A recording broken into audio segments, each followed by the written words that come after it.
The Stranger in My House. Based on a true story.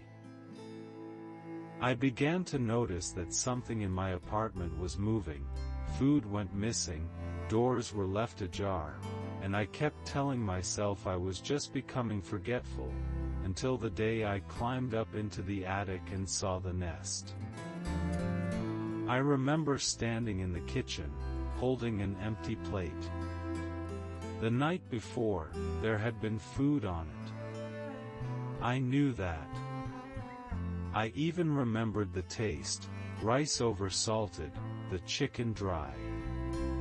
In the morning, there was nothing. No crumbs. No dirty dishes in the sink. Just emptiness. I checked the front door. Locked. Chain still on. The windows, too. I felt embarrassed by my own anxiety. The simplest explanation surfaced immediately: I'd eaten during the night. Sleepwalking. It happens. People forget. Then I noticed the bedroom door. It was slightly open, just enough to let light through. I always closed it completely.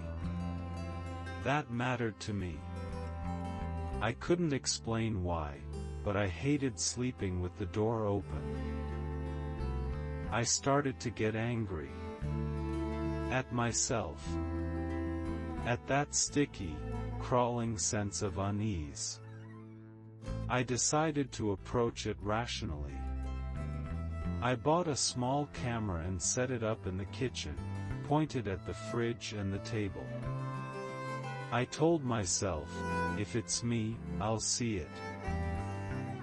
That night I barely slept. The floorboards sounded different.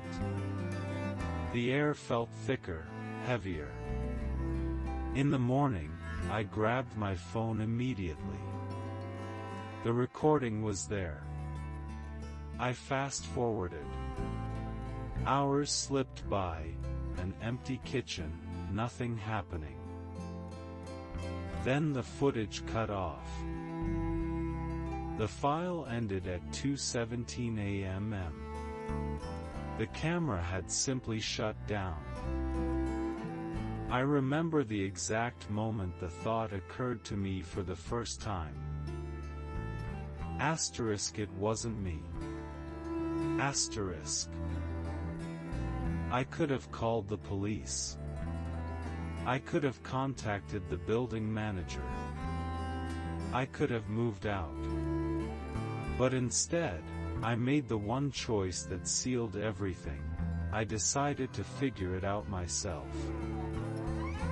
If someone had been in my apartment, then they knew it better than I did. And that was unbearable. I climbed up to the attic that same day. The hatch was in the hallway, above a wardrobe. I'd never opened it before. When I pushed the panel aside, warm, stale air poured down, not dusty, not dry. Alive. My flashlight caught tangled blankets, cardboard, old clothes. Everything had been arranged carefully in the corner. Like bedding. Like a place meant for sleeping. Like a nest. I was about to climb back down when I saw it. A child's spoon. Plastic, chipped along the edge. The same one I'd lost years ago. After that, the apartment no longer felt like mine. I shut the hatch and dragged the wardrobe back into place, but it was pointless. I knew someone, or something, was still up there. I doubled down on my choice. I decided to smoke it out. I left the lights on all night. made noise. Set simple, childish traps, threads across doorways, objects positioned just so. Every morning they'd been moved. Carefully. Almost gently. Food kept disappearing. But now it was selective. Only things I'd eaten as a child. Semolina porridge. Bread with sugar sprinkled on top. The realization made me physically nauseous. I barely slept. One night, I heard footsteps. Slow ones. Above the ceiling. The attic creaked, like someone crawling, trying not to make a sound. I lay there, holding my breath, counting my heartbeats. Then the hatch clicked softly. In the morning, I found a drawing on the kitchen table. Pencil on paper. A house. 3 windows. And a small figure standing beside it. I recognized it immediately. I had drawn that picture when I was 8.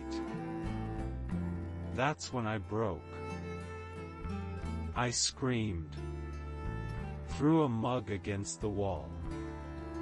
Grabbed a knife and climbed into the attic, ready for anything.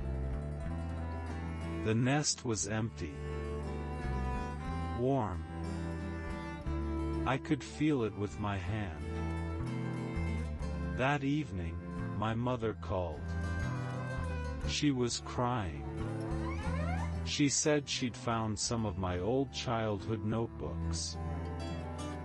And then she asked if I remembered my brother.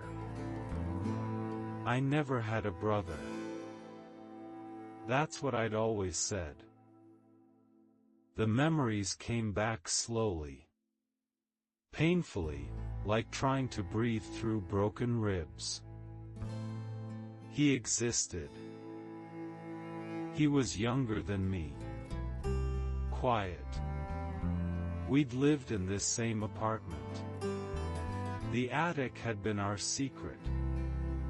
He hid there when our father drank. I closed the hatch. I told everyone I hadn't seen anything. One night, I didn't open it.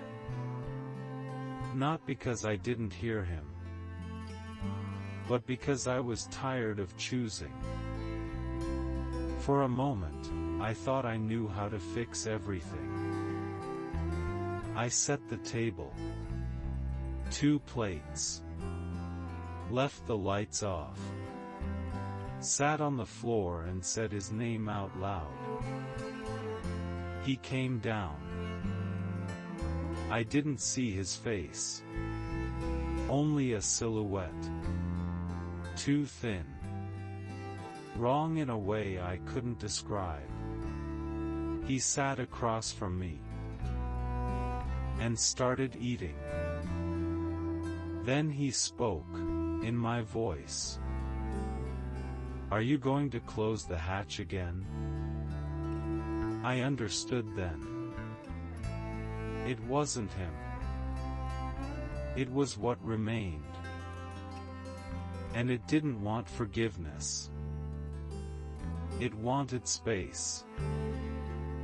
When I tried to stand, the attic hatch slammed shut on its own. I was trapped below, in the dark. The footsteps were already in the room. I lay on the floor, staring at the ceiling, and finally understood the simplest truth. I had always chosen silence. Hiding. Pretending nothing was there. I got up. Threw the front door wide open. Turned on every light. Called the police. Told them everything, about the attic, the child, myself. The footsteps stopped. The attic was empty. Forever. The nest crumbled into dust. Now I live in a different apartment. I lock my doors. I check the fridge. And sometimes I still feel like someone is watching me, waiting to see if I'll choose to forget again. But I never close the hatch anymore.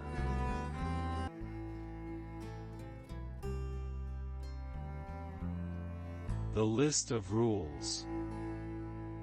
They handed me an absurdly detailed list of rules right there at the front door, and I assumed it was just a strange family, until the night I absent-mindedly looked at the portrait in the living room after 10:00 p.m.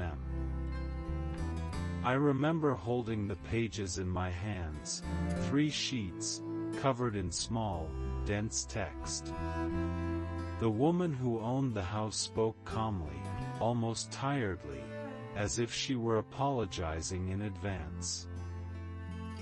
Don't look at the portrait after 10:00 p.m. Feed the cat at exactly 9:30 p.m. but don't let it see you. If you hear footsteps on the second floor, don't go upstairs. If the child cries after midnight, don't enter the room right away. Wait 3 minutes. I nodded. Not because I believed any of it, but because I needed the money. I focused on the basics. The child would be asleep, the parents were leaving for the weekend, cell service would be unreliable.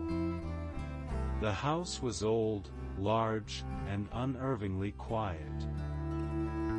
At first, everything was fine. The boy slept. The clock ticked. The cat ate with its back turned to the wall. It felt awkward standing behind it, but I followed the rule. At 9:58 p.m. I glanced at the clock. I stood up to pour myself a glass of water and, without thinking, let my eyes drift across the living room. The portrait hung opposite the kitchen. A man, a woman, and a child. Hyper-realistic. Especially the eyes. I looked at them at 10:01. Something in the house changed instantly. Not a sound. Not the light. Pressure. As if the air had thickened. I turned away sharply, my heart suddenly racing. I could have left right then. Grabbed my jacket and run. But I told myself it was nerves. That I was an adult. Rational.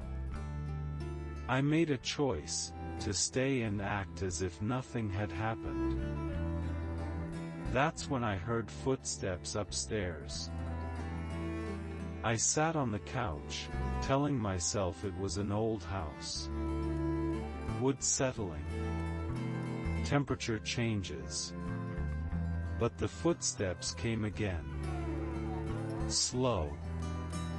Heavy. As if someone were walking without trying to hide it. The rules were clear, don't go upstairs. I tried to distract myself. Turned on the TV. It didn't work. The screen stayed black, reflecting the living room instead. And the portrait. In the reflection, it looked like the eyes were open wider. The cat stepped out of the kitchen. It stared directly at me. I remembered the rule too late. It hissed, not loudly. Almost gently. Then the child began to cry upstairs. I checked the time. 12:07 a.m. The rule was to wait 3 minutes. I sat there gripping the armrests, listening. The crying grew quieter. Too quickly. As if someone were calming him. After 3 minutes, I stood up. Took 1 step toward the stairs. The lights went out. In the darkness, I heard whispering. Not words. Breathing. Right behind me. I didn't turn around. I knew that if I did, I would look. And I wasn't supposed to look. I ended up on the floor. I don't remember falling. I woke up freezing. The lights were back on. The house was silent. Another sheet of paper lay on the table. The handwriting was childish. If you're reading this, you're already part of the house. That's when I understood, there were more rules. They were rewritten for every new person. The babysitter before me. And the one before her. They hadn't left. They'd stayed. In the portrait. For a moment, I thought I'd found a way out. All I had to do was add one more rule. Leave it for the next person. Pass the choice on. I picked up a pen and wrote. Don't agree. The portrait moved. The figures gained depth. The eyes became alive. They weren't looking at me. They were looking through me. Someone stood beside me. I felt warmth against my shoulder and realized I wasn't alone anymore. I remembered the very first rule. The most important one. Don't look. I closed my eyes. Crumpled the paper. Tore it apart. I stopped reading. Stopped listening. I just walked. Toward the door. Without thinking. Without turning back. The handle turned easily. The house howled, not loudly.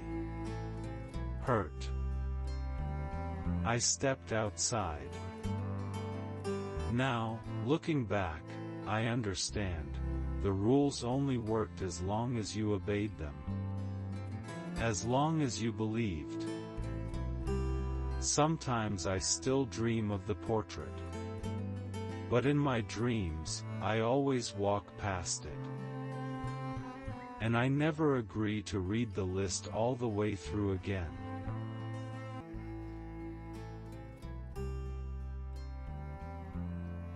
I heard breathing in the attic. A night shift horror story. I kept hearing noises on the radio, static, scraps of breathing, like someone had brushed the talk button by accident, and I wrote it off as interference, until one night I said, out loud, "Come in," and someone answered. I remember gripping the radio harder than I needed to. The reply was quiet, almost polite. A child's voice. Too clean to be static. "I can hear you," it said. I looked down at the display. The channel was internal. Restricted. The house stood alone, deep in the woods, nearly 25 miles from the nearest paved road. I was alone. That had been the agreement. I'd been watching the place for almost 2 weeks. A large, aging estate with boarded shutters and empty rooms. The owners had left, for an indefinite period.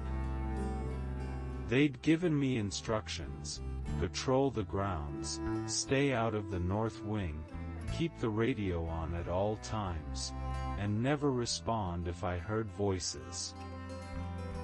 I'd laughed at that last part. Assumed it was a joke.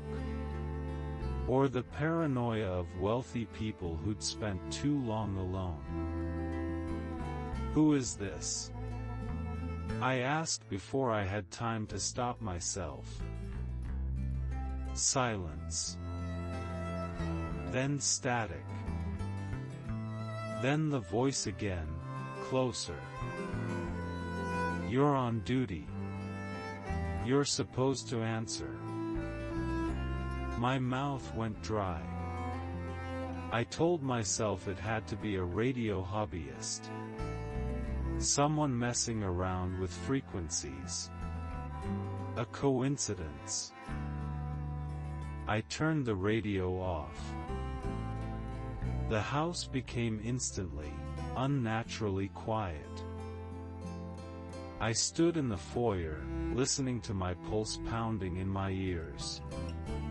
I could have gone to bed. Filed a report in the morning.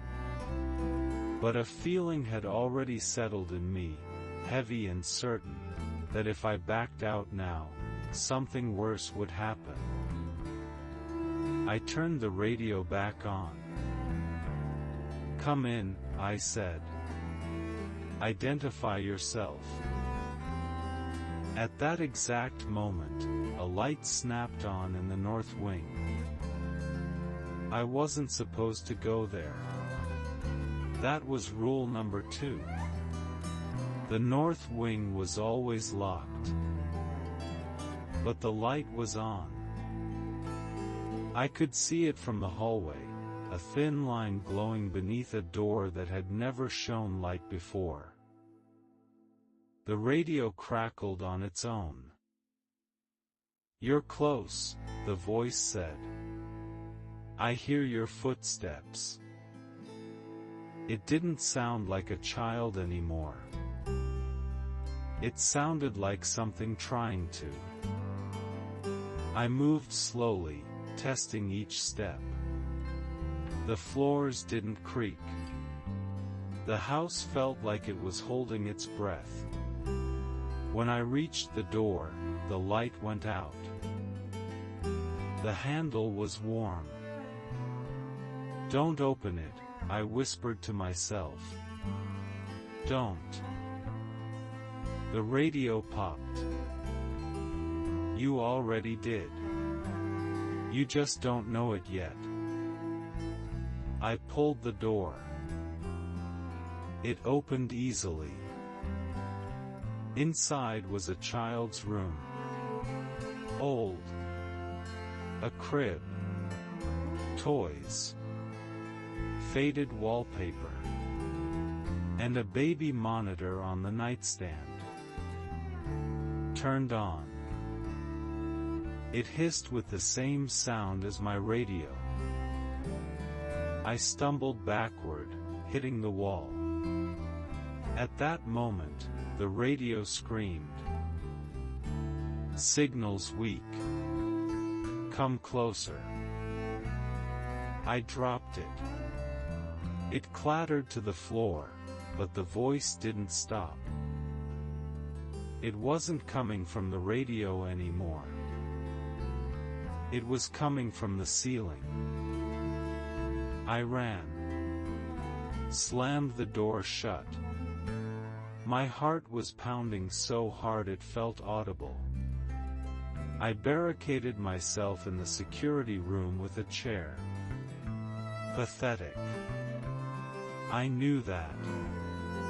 My hands wouldn't stop shaking.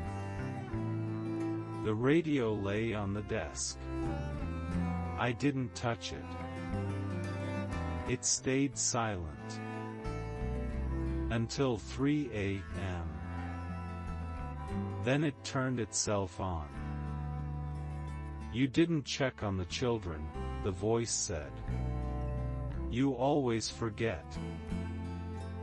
I screamed for it to shut up. Threw the radio against the wall. The plastic cracked. The voice didn't. It got louder. The truth came to me just before dawn. Slowly. The way the worst realizations always do. The house wasn't abandoned. It was preserved. I found records in the safe. Old medical files. Reports. A family had once lived here. They'd had a son. He died in this house. Not all at once. They kept him in the north wing. Isolated. They spoke to him through a baby monitor, because direct contact wasn't safe. He learned voices. Memorized them. Gave them back. Not words. Habits. Tone. Guilt. The owners left. The house stayed. And it needed someone who would answer. I thought I'd found a way out. The first rule echoed in my head: keep the radio on at all times. It didn't say I had to respond. I decided to leave the radio on and walk away. Just leave. Don't end the conversation. I packed my bag and opened the front door. The radio spoke in my voice. "Come in. I'm on site. You can come out now." I turned around. Something stood in the hallway. Not fully. Like a reflection in glass. It was holding the radio. Mine. That's when I knew I was too late. It had answered for me. It had learned. I sat on the floor, staring at the radio in its hands, and finally understood what I'd ignored from the beginning. The noises hadn't been interference. They were pauses. It had been waiting for a reply. I stood up. Stepped forward. Took the radio back. "You want to be heard," I said. "Then listen." I opened every channel. Every frequency. Left the mic open. And I talked. Without stopping. Everything. About myself, about fear, about how it wasn't a guard, how the house wasn't a post, how the conversation was over. It twitched. The static swelled. Voices overlapped. It couldn't choose one. I walked out. Didn't look back. Left the radio on. Let it listen. Let it drown. Now, when I think about it, I realize the worst part wasn't that it answered. It was how easily I convinced myself it was just interference. I never turn a radio on anymore. But sometimes, late at night, I feel like something is still waiting for my response.